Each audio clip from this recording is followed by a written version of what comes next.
welcome to the Fantasy Foot Bros podcast, brought to you by the Shell Corporation, with your host and the scientist behind Nav, the 3-time winning owner of The Walking Dead, Nick Young, and the most jacked fantasy owner to ever play the game, given everything he's got, Tim Young. Now, let's get into some fantasy talk. Hello and welcome in to episode 9 of the Fantasy Foot Bros podcast. Today, we're talking about CaptRobey and his team that he loves tree. He is the tree guy, for anybody who's not familiar. Usually during a chat in Sleeper, we'll have someone chime in with tree. This is that guy. Nick, do you know what tree's all about? No, and don't ask. Really, anybody who's ever asked that question has regretted asking that question. Because they don't get a straight answer? Mm-hmm. Yep. Well, while he does make some questionable decisions, and his communication is limited to one word, tree, and tree loves you, don't forget about that. Yes.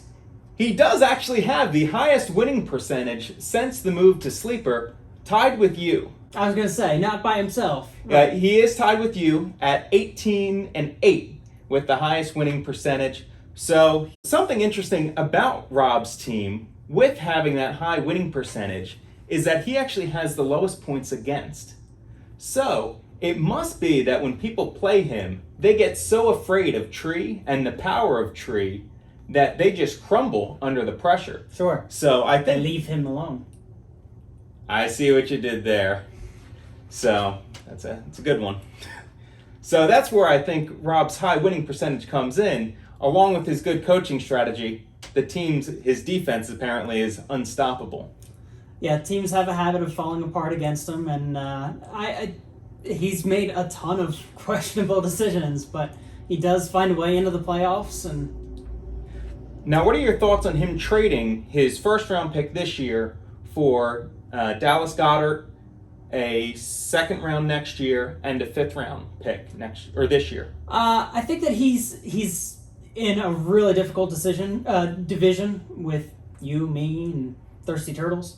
He's really in a bad spot division-wise, and he traded away most of his other early round picks before this, so really in a bind, and it's a move that puts him in a better spot for next year.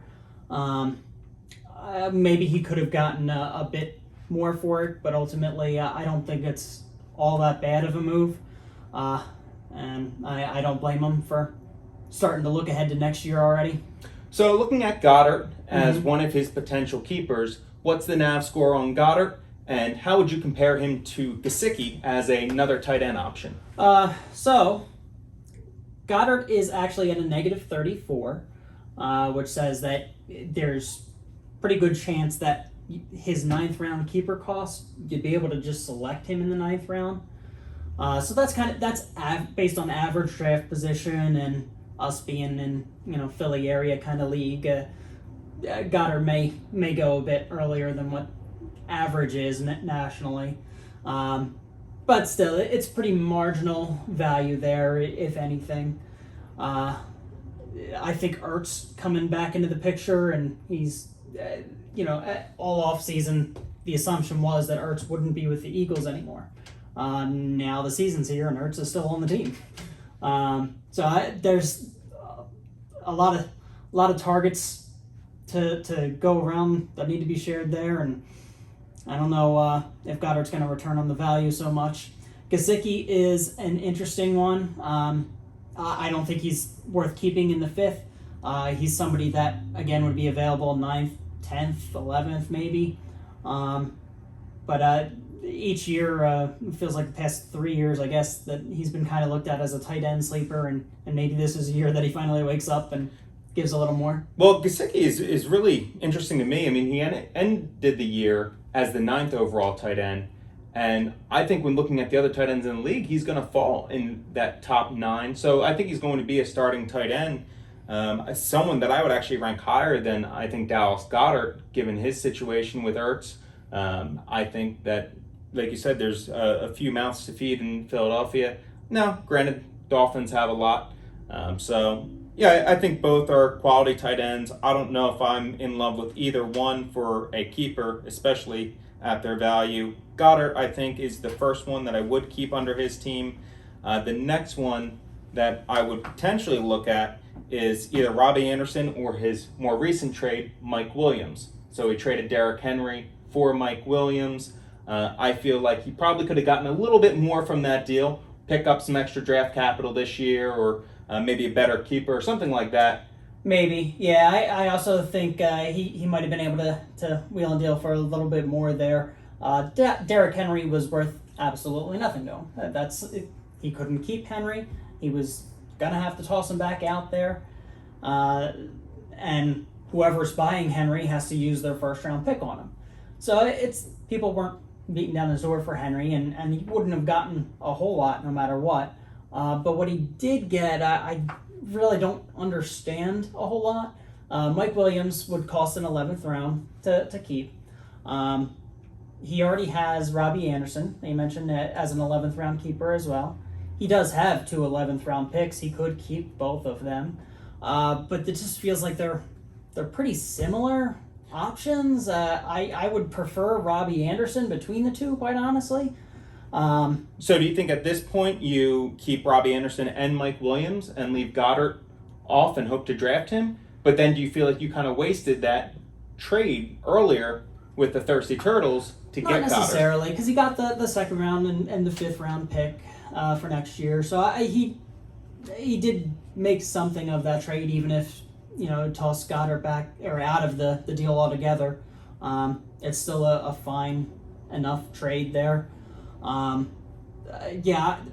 tells me that both Robbie Anderson and Mike Williams are the keepers there, but it's so close that I don't think there's a wrong decision in the bunch, or maybe it's better to say that there's not a right decision in the bunch.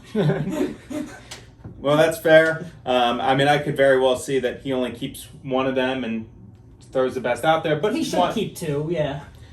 So that's you had mentioned him being in a tough division. I agree. Our division is going to be pretty stacked this year. It's going to be extremely competitive. Yeah, before we move on to that, real quick, who do you like between Robbie Anderson and Mike Williams? We mentioned Mike Williams in Jim's video, Charge Up, and yeah, we had talked to be a little bit. Bigger than I am.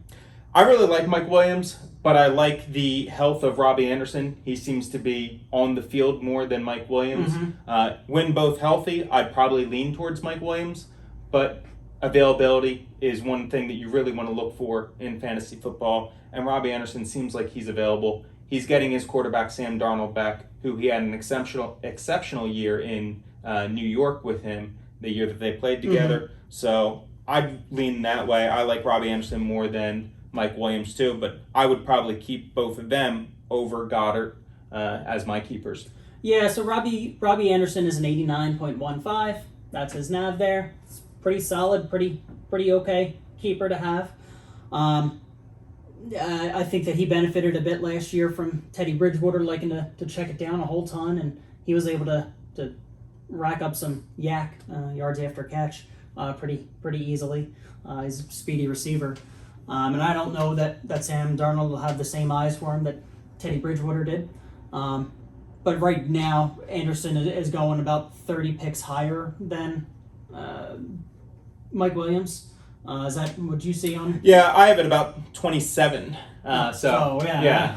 About 30 was way off. About 27 is way closer. Anyway. So, Mike Williams is at a 26.75 on the nav. Okay. So, still a positive return there. You're still getting a little bit better.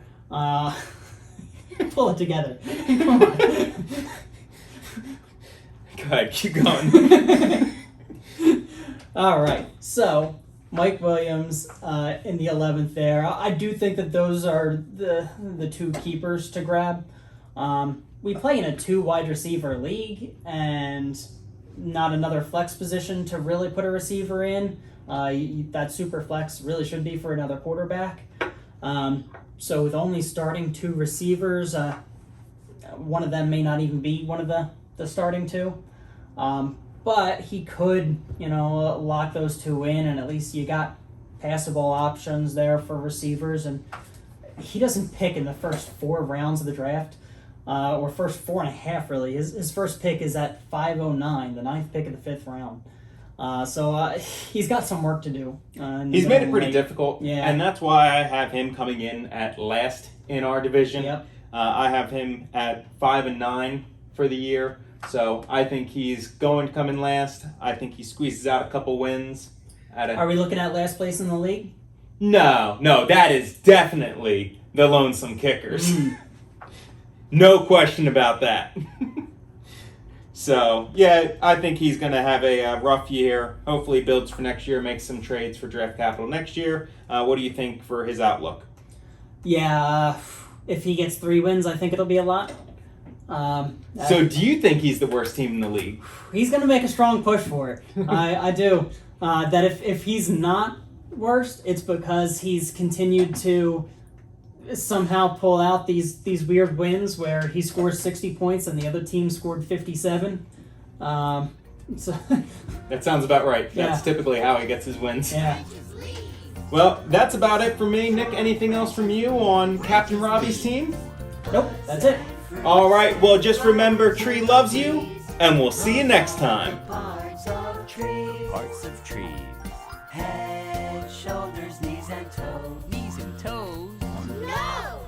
Trees don't have those! They don't have those. They have roots and trunks and branches and some leaves. Those are the parts of trees. Parts of trees. Trees. They're sprouting.